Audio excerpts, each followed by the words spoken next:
Esta noche el Señor quiere hablarnos a nuestro corazón, quiere enseñarnos de la Escritura, así que yo espero que usted esté atento a lo que el Señor quiere decirle, que tenga a la mano lápiz y papel, y vamos a escuchar el mensaje del Señor.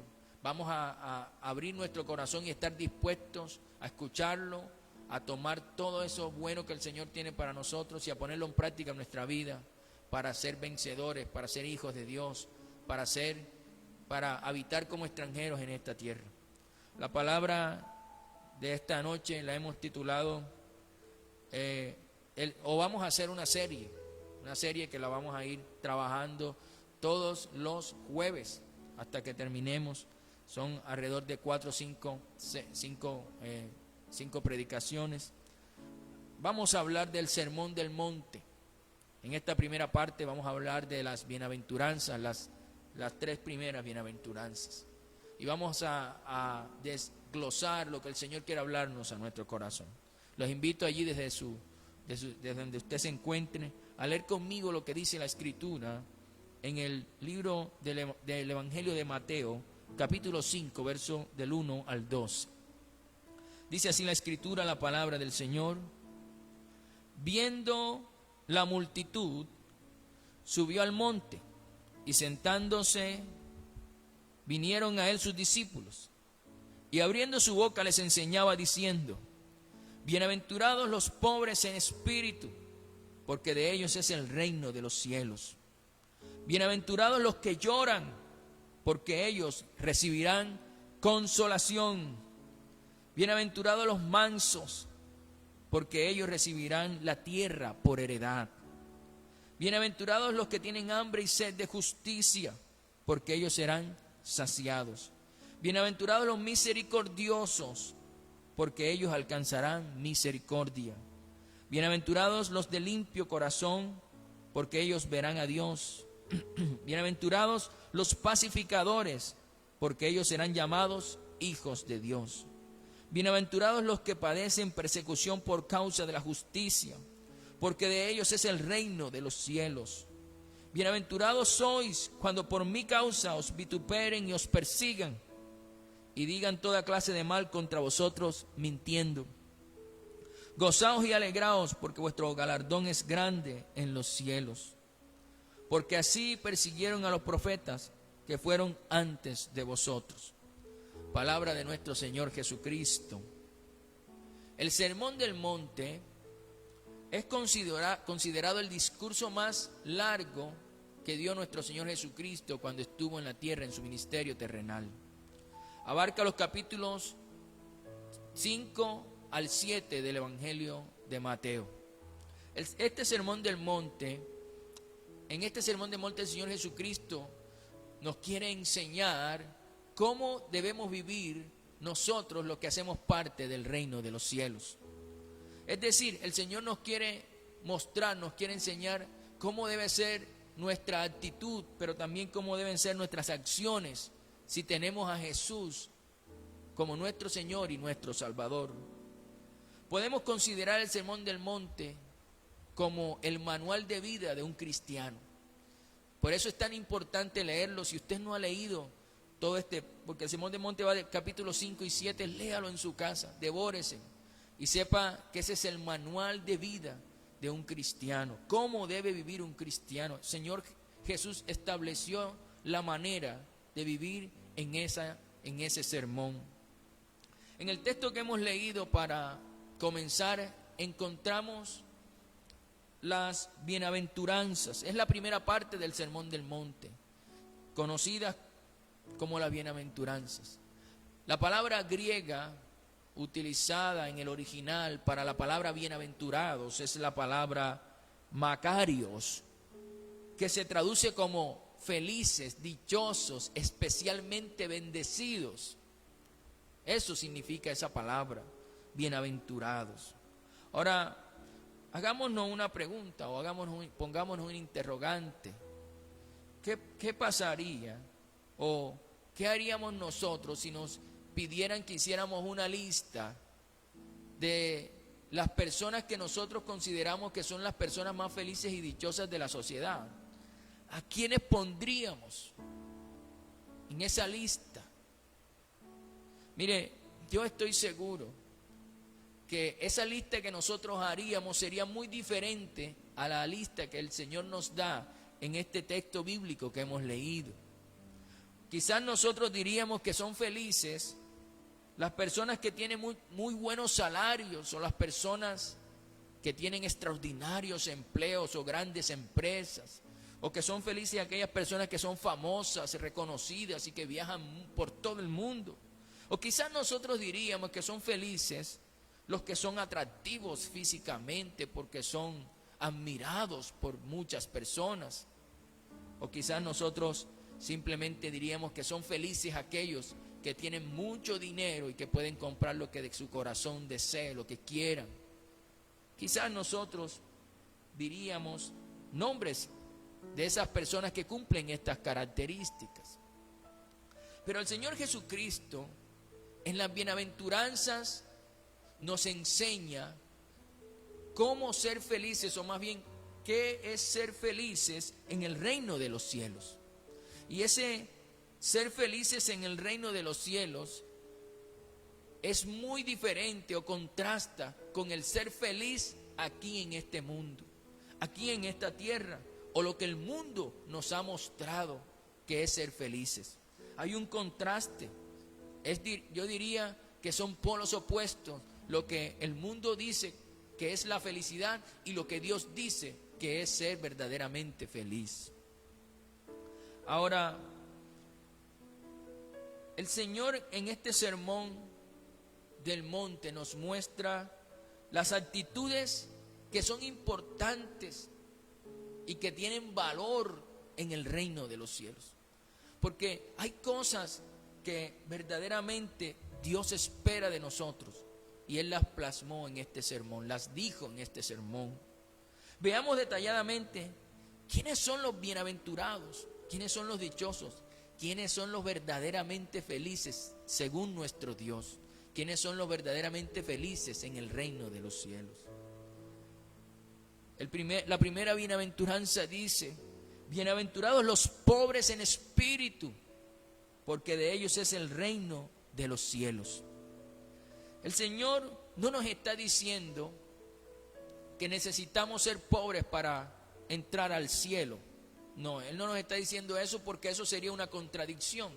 Porque la Escritura dice que para ser salvos o para que nosotros entremos al cielo necesitamos una sola cosa: creer en la obra redentora de nuestro Señor Jesucristo. Creer que murió y que resucitó y que está sentado a la derecha de Dios Padre. Con creer en Jesús, seas rico o pobre, vas a entrar al reino de los cielos. O sea que Jesús no está diciendo que necesitamos ser pobres para entrar al reino de los cielos. Ahora, Él está hablando de otro tipo de pobreza.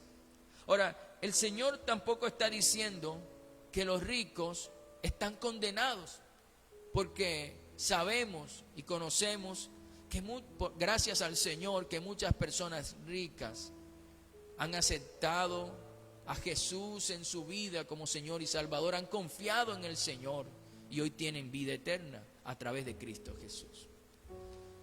Ahora, la pregunta que debemos hacernos entonces es: ¿quiénes son entonces los pobres que menciona el Señor en este texto? El Señor se refiere a los pobres en espíritu, Él mismo lo dice: bienaventurados los pobres en espíritu. Ahora, estos pobres en espíritu, el Señor está diciendo que son felices, que son dichosos, que son especialmente bendecidos. ¿Pero qué son los pobres en espíritu? Los pobres en espíritu son aquellos que reconocen que estar apartados o alejados de Dios es estar en completa bancarrota, es estar en completa bancarrota espiritual, es estar en la mendicidad espiritual, en la miseria espiritual. Cuando estamos lejos de Dios, estamos en la miseria espiritual. A eso se refiere ser pobre espiritualmente. Es por eso que nosotros, los pobres en espíritu, buscamos a Dios todos los días de nuestra vida, porque reconocemos nuestra condición de pobreza espiritual. Para nosotros, los pobres en espíritu, Dios es nuestra riqueza. De Dios viene nuestra riqueza espiritual. Por eso es tan importante entender que el que es pobre en espíritu, todos los días de su vida reconoce su necesidad de Dios, todos los días. Ahora, la bienaventuranza termina con una promesa, porque dice, bienaventurados los pobres en espíritu, y de ahí lanza la promesa y dice, porque de ellos es el reino de los cielos. ¿Qué quiere decir esto? Esto quiere decir que si entendemos nuestra condición pecaminosa y reconocemos diariamente nuestra miseria espiritual y buscamos a Dios, entonces Dios nos va a dar, nos va a entregar, va a poner en nuestras manos con toda confianza el reino de los cielos. Por eso nosotros a diario aquí insistimos en la iglesia que todos los días hay que buscar al Señor, que todos los días hay que estar en su presencia, que todos los días hay que buscarlo. ¿Y qué estamos haciendo cuando actuamos de esa manera? Estamos reconociendo nuestra pobreza espiritual. Entonces dice la Escritura que el Señor está entregando diariamente el reino de los cielos a nosotros. Porque estamos buscándolo diariamente, porque estamos reconociendo que Él es nuestra verdadera riqueza. Ahora, tenemos que hacernos unas preguntas que nos hagan reflexionar con respecto a esto que dijo Jesús. ¿Estás reconociendo tu pobreza espiritual diariamente? ¿Buscas a Dios todos los días de tu vida o día por medio? ¿O un día a la semana, o solamente los domingos, o solamente los jueves? ¿Es Dios tu riqueza? ¿O tienes un tesoro diferente a Dios? Otra pregunta, ¿es Dios lo más importante en tu vida? Porque estas preguntas están relacionadas con si eres o no pobre espiritualmente. Es importante entender que el ser pobre en espíritu en el reino de los cielos es una virtud. En el reino de los cielos es algo importante. A los que creemos en el Señor es algo extraordinario ser pobre en espíritu. Así que no se sienta mal si usted todos los días busca al Señor o siente la necesidad de Dios y busca a Dios. No se sienta mal por eso, al contrario, siéntase feliz, porque para Dios eso es lo más importante, que lo busquemos todos los días. Bien, la segunda bienaventuranza que nos habla Jesús y que es muy importante es la siguiente. Dice, bienaventurados los que lloran, y lanza la promesa, porque recibirán consolación. Bienaventurados los que lloran, porque recibirán consolación. Mire, muchos podríamos decir, pero pastor, dichosos los que ríen, los que disfrutan, los que están alegres, los que tienen motivos para estar felices. Pero, ¿quién puede sentirse dichoso o bendecido por llorar? Pero mire, entienda algo. El Señor está diciéndonos qué es lo que verdaderamente hace feliz al ser humano. Y nos está diciendo, Él que nos creó, nuestro Creador, nos está diciendo, yo los creé para que sean verdaderamente felices, dichosos y se sientan bendecidos cuando lloran. Pero cuando lloran por su pecado, cuando lloran porque han ofendido a Dios, cuando lloran porque sienten un dolor en su corazón, porque verdaderamente reconocen que le han fallado al Señor, porque están genuinamente arrepentidos por haber pecado contra el Señor. Dice la Escritura que cuando actuamos de esa manera, entonces seremos consolados. Seremos consolados. Segunda de Corintios, capítulo 7, versos 9 al 10, dice así. Dice el Señor a través del apóstol Pablo: ahora me gozo, no porque hayáis sido contristados, sino porque fuisteis contristados para arrepentimiento.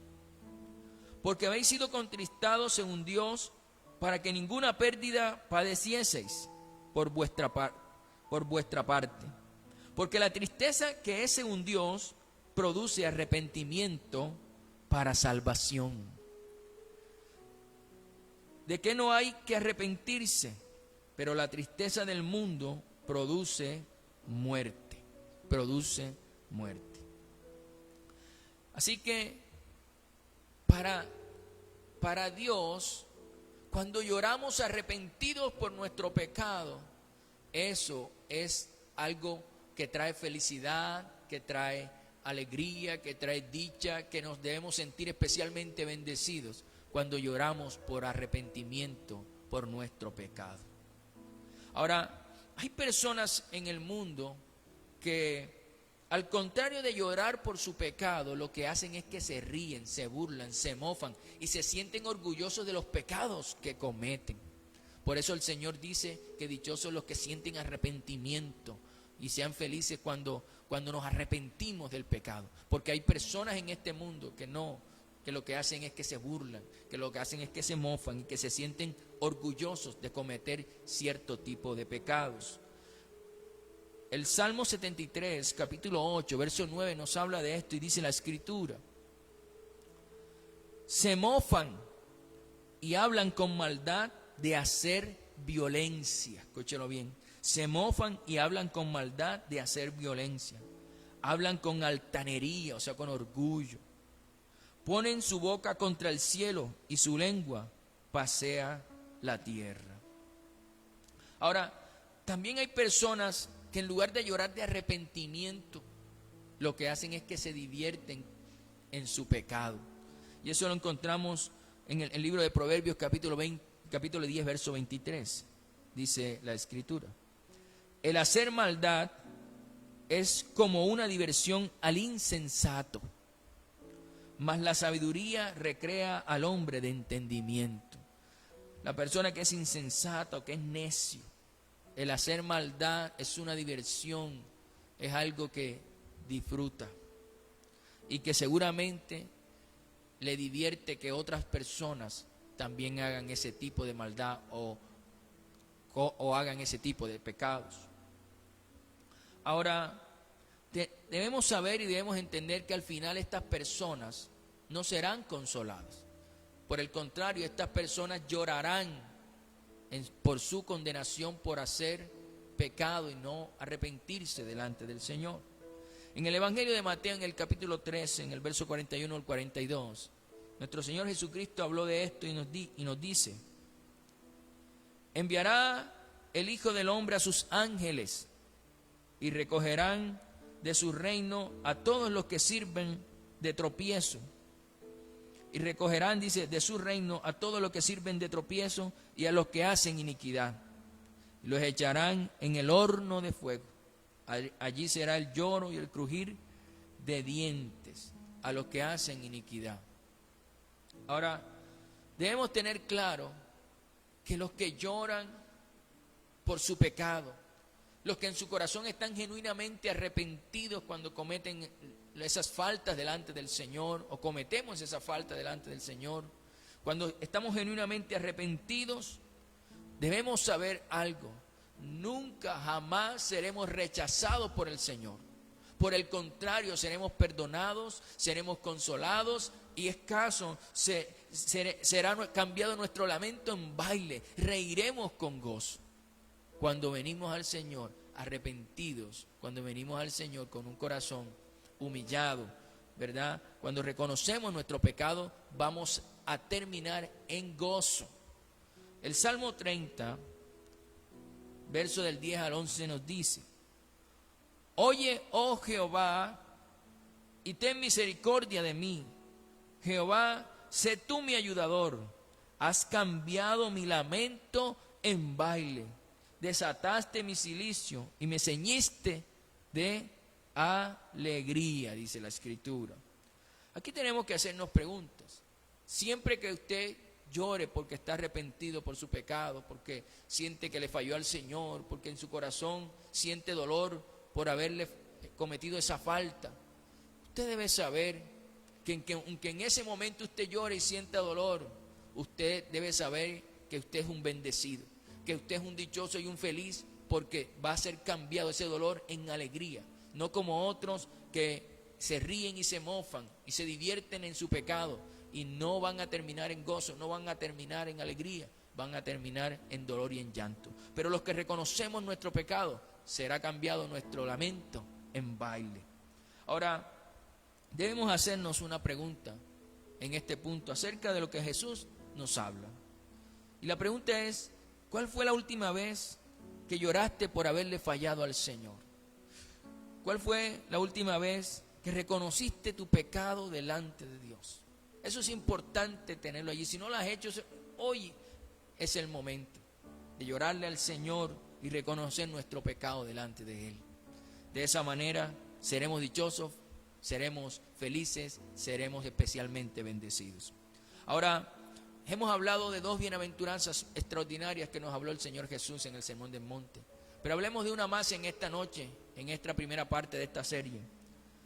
La tercera bienaventuranza que el Señor Jesús menciona es la siguiente. Dice, bienaventurados los mansos, dijo Jesús, porque ellos recibirán la tierra por heredad.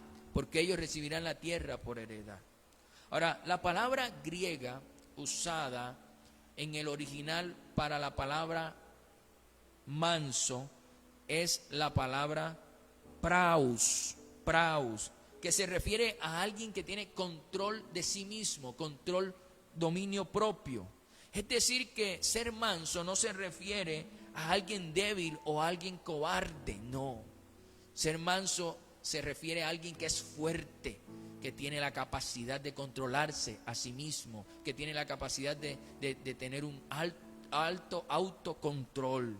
Ahora, y podemos ver en la palabra de Dios que el Señor Jesucristo nos dice que aprendamos de Él, que es manso y humilde de corazón. Dice la Escritura en el Evangelio de Mateo, en el capítulo 11, verso 29, dice el Señor Jesús, el mismo Señor Jesús dijo esto: llevad mi yugo sobre vosotros y aprended de mí, dice el Señor, aprended de mí, que soy manso, es decir, que tengo autocontrol, que tengo control de mí mismo, que tengo completo dominio propio. Y además de eso dice, soy manso y humilde, dice el Señor, de corazón, ¿verdad? Manso y humilde de corazón. Ahí el Señor nos está diciendo que debemos aprender de Él. Dice, y hallaréis descanso para vuestras almas. Ahora, la palabra de Dios nos muestra algo bien tremendo, bien extraordinario. La palabra de Dios nos dice que la persona que tiene autocontrol, que tiene control de sí mismo, es una persona fuerte, y aún más fuerte que una persona que conquista una ciudad.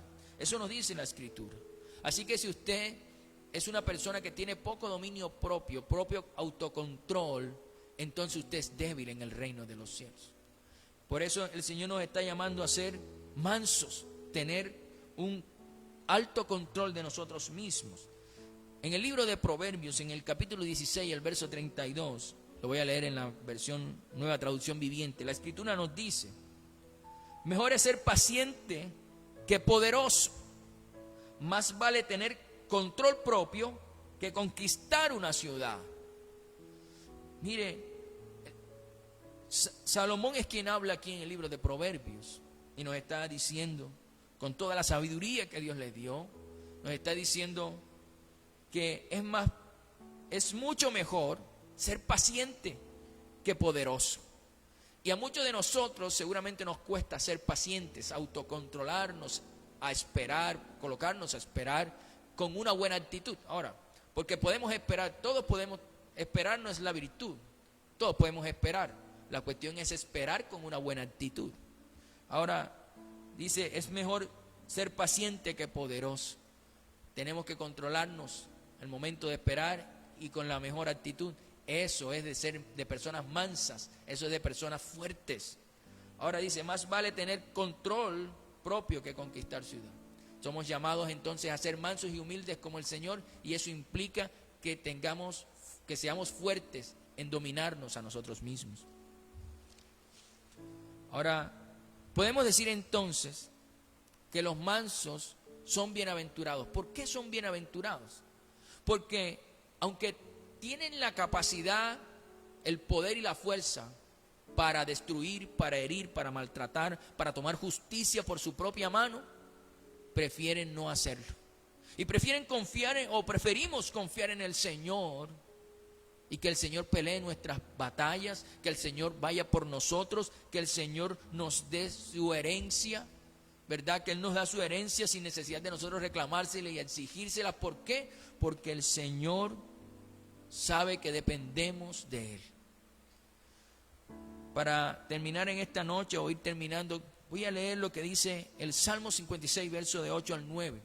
Dice así la Escritura, algo importante que debemos entender. Dice: mis huidas tú has contado, pon mis lágrimas en tu redoma, como en un frasco. ¿No están ellas en tu libro? Serán luego vueltos atrás mis enemigos el día en que yo clamare. Escúchalo bien. ¿Cuándo se vuelven atrás los enemigos nuestros? Cuando nosotros clamamos. Ahora dice el salmista: esto sé, que Dios está por mí, que Dios está por mí. Los mansos debemos entender que Dios está por nosotros, que Dios está por nosotros, que las batallas las pelea el Señor por nosotros, que no tomamos justicia en nuestra mano, sino que el Señor va por nosotros. Nosotros a veces creemos que ser manso es ser débil. Al contrario, en el reino de los cielos ser manso es ser verdaderamente fuerte, porque nuestro Señor Jesucristo, nuestro Salvador, nuestro Señor, es manso y humilde de corazón.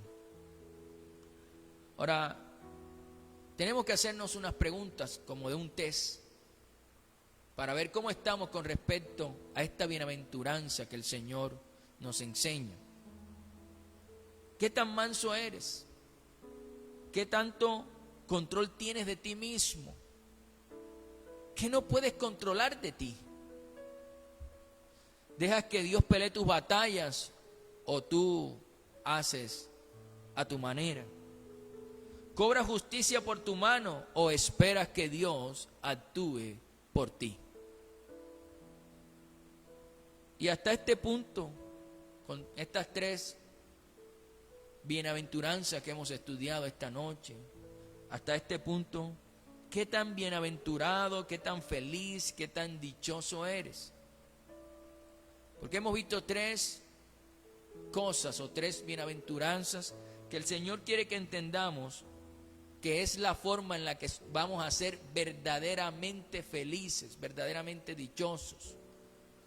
Y es muy distinto a lo que el mundo nos ha vendido de la felicidad. Para Dios, que Él nos creó, nosotros como seres humanos vamos a ser verdaderamente felices cuando seamos mansos en espíritu, pobres en espíritu, cuando lloremos delante de su presencia por nuestro pecado, cuando definitivamente actuemos con mansedumbre ante las provocaciones de otras personas y del enemigo. Es cuando actuemos de esa manera, entonces dice la Escritura, que vamos a ser verdaderamente felices. Entonces el reto de esta noche es no solo aprender esto, sino ponerlo en práctica. Ponerlo en práctica porque nosotros somos hijos de Dios. Usted y yo hemos aceptado a Jesucristo como nuestro Señor y nuestro Salvador. Nuestros nombres han sido escritos en el libro de la vida eterna y nosotros hacemos parte del reino de los cielos. Por tanto, nuestra conducta y nuestras acciones deben ser como el Señor lo está diciendo aquí. Buscar a Dios todos los días porque somos o reconocemos nuestra pobreza espiritual. Lloramos cuando le fallamos al Señor. Lloramos cuando no hemos cumplido lo que el Señor nos dijo. Lloramos de arrepentimiento. Y no nos da pena llorar, como de pronto algunos dicen, no, que yo soy hombre y no lloro, no. Lloramos arrepentidos, como lloró el apóstol Pedro cuando negó 3 veces al Señor. En su arrepentimiento lloró amargamente. Así lloramos amargamente cuando fallamos en nuestro pecado y nos arrepentimos delante del Señor. Eso trae felicidad a nuestra vida. Y también cuando actuamos con mansedumbre, cuando nos controlamos a nosotros mismos, aunque otros con sus palabras, con sus acciones, con sus actitudes nos estén provocando, pero nosotros con la ayuda del Espíritu Santo y con el dominio propio que el Señor ha puesto en nosotros, nos autocontrolamos, entonces en ese momento somos fuertes y estamos actuando como hijos de Dios, y es la forma en la que vamos a ser verdaderamente felices. Yo espero que el Señor haya hablado a su mente, a su corazón en esta noche, y que estos estatutos que el Señor estableció en el Sermón del Monte y que vamos a ir aprendiendo en los próximos, este jueves y los próximos, entonces usted esté atento a esta serie que le va a ser de mucha ayuda. Yo espero que el Señor le haya hablado a su corazón y a su vida, y espero que quiera orar conmigo ahora acerca de lo que el Señor le habló a través de esta escritura. Cierre sus ojos allí en su casa y exprese una sincera oración al Señor. Querido Padre, en esta noche te damos gracias por tu palabra. Gracias por ese sermón extraordinario que Jesús dio cuando estaba aquí en la tierra. Gracias por enseñarnos los estatutos del reino. Gracias por enseñarnos la forma en la que debemos vivir como hijos de Dios, como ciudadanos del cielo, como extranjeros en esta tierra, pero somos ciudadanos del reino de los cielos. Señor, el mundo nos vende una forma de vida, de felicidad muy distinta a la que tú has puesto en nuestra vida, a la que tú has establecido desde que nos creaste. Pero hoy nos volvemos a tu verdad. Hoy nos volvemos a ti, Señor, para poner en práctica lo que tú consideras que en verdad nos hace feliz. Y sé que si tú lo dijiste, seremos completamente felices cuando empecemos a vivir estas bienaventuranzas en nuestra vida, estas palabras, este mensaje. Señor, hoy entendemos y reconocemos nuestra necesidad de ti. Hoy reconocemos nuestra pobreza espiritual, nuestra miseria y mendicidad espiritual. Hoy reconocemos que estar apartados de ti es simplemente ser un pobre espiritual. Porque nuestra riqueza eres tú. Porque el que lo llena todo en nuestro espíritu eres tú. Hoy reconocemos que si no te tenemos a ti, entonces no tenemos nada. Hoy te pedimos que nos ayudes a ser disciplinados en buscarte todos los días, reconociendo nuestra miseria espiritual, porque tú eres quien lo llena todo en todo momento. Te pedimos, Señor, que nos des la fuerza para buscarte todos los días, y que eso sea una decisión personal, una determinación en nuestro corazón, porque de esa manera vamos a ser verdaderamente felices. Pero también, como dice la Escritura, tú nos vas a dar, vas a entregar en nuestra mano el reino de los cielos. Querido Señor, ayúdanos también a entender que cuando lloramos no somos débiles, que cuando lloramos no somos menos, al contrario, somos más. Cuando lloramos reconociendo delante de ti nuestro pecado. Por eso te pedimos, convéncenos de pecado, justicia y juicio. Porque hoy tomamos la decisión que cuando pecamos contra ti o pequemos contra ti, vamos a ir a tu presencia, a llorar, a reconocer nuestro pecado, a reconocer nuestra falta con un corazón genuinamente arrepentido, tal vez con dolor en nuestro corazón por haberte fallado. Pero entendemos, Señor, que eso no es debilidad. Eso es fuerza, eso es hacer tu voluntad. Y entendemos que cuando actuemos de esa manera, de tu presencia y de tu Espíritu Santo vendrá a nuestro corazón completa consolación. Gracias, Señor. Ten misericordia de aquellos que se burlan, de aquellos que se mofan y son orgullosos de su pecado. Trata con ellos para que se vuelvan a ti con un corazón genuino y humillado, en el nombre de Jesús.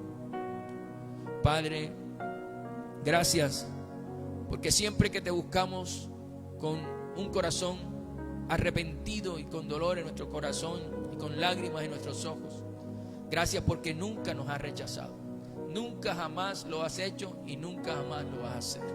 Gracias porque nunca nos rechazas, Señor, cuando llevamos un corazón contrito y humillado, como dice tu palabra. También entendimos esta noche que tú quieres que seamos mansos y humildes de corazón. Tú quieres que seamos mansos porque es la forma de recibir nuestra tierra por heredad, como dice la Escritura.